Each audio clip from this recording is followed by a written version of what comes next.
Well, whether you vacation in the mountains or at the beach, chances are you've been solicited to buy a timeshare. And some timeshare owners later regret their decision to commit big money, guaranteeing a few weeks each year at a resort. They want out. And as Fox 5 I-Team reporter Randy Travis discovered, that makes them an easy target for crooks. Randy, a lot of people in this position. That's right, Russ and Marissa. Yeah, make no mistake, plenty of people love their timeshares and think they're getting good value. But for those who don't, here's one way to avoid more trouble. You can now listen to their pitch. I just won't let you hang in like that. You will be taken care of here. So the only person that's left to pay the penalty is yourself, and then they will release all of the funds. Help me to help you. They are the voices visitors to Mexico can make sure they never hear, as long as they don't take a dive into the murky world of timeshare resales. This Lawrenceville woman wishes she never answered that cold call last year, never agreed to sell through a company called Business Financial Management in Denver. So he told you that he had a buyer 2 weeks after you made a deal with him for more money than you paid. Yes. She and her husband had never used their Cancun timeshare. The maintenance fees had grown to $1,200 a year. It made sense to sell. But first, the business financial agent over the phone said they had to pay some money up front. Money guaranteed they'd get back at closing. Over time, the list got long. They had you pay a registration fee, a SRE permit fee, an IVA tax, a closing and administration fee, Yes. a border adjustment tax. Yeah. How much have you given these people? $45,600 so far.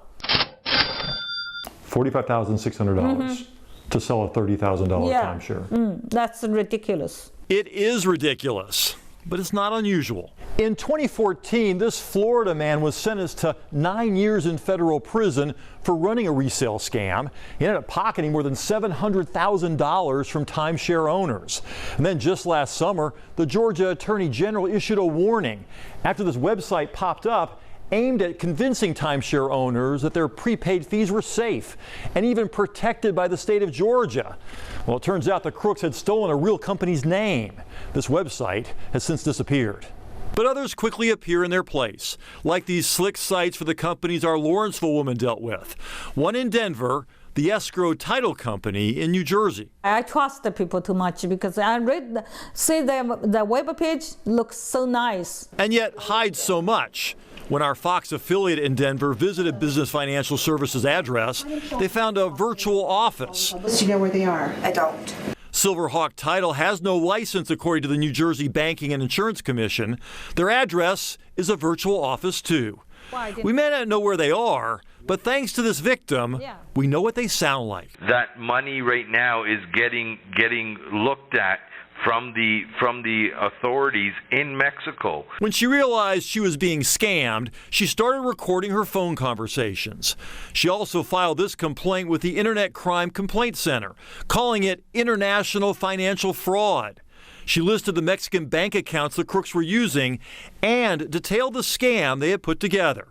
It's a rare window into how they relentlessly try to squeeze you for every dollar. If you were to pay the $10,000 US, you would receive within 2 to 3 business days, within 48 hours, you would receive the $54,000 that's sitting in transit. According to her complaint, the crooks sent her documents supposedly proving they couldn't release her money because the Mexican government had now started a bribery investigation. Only trouble, the signature on the document from the Mexican equivalent of the FBI happens to be the same as the signature on the document they'd sent earlier for the Mexican equivalent of the IRS.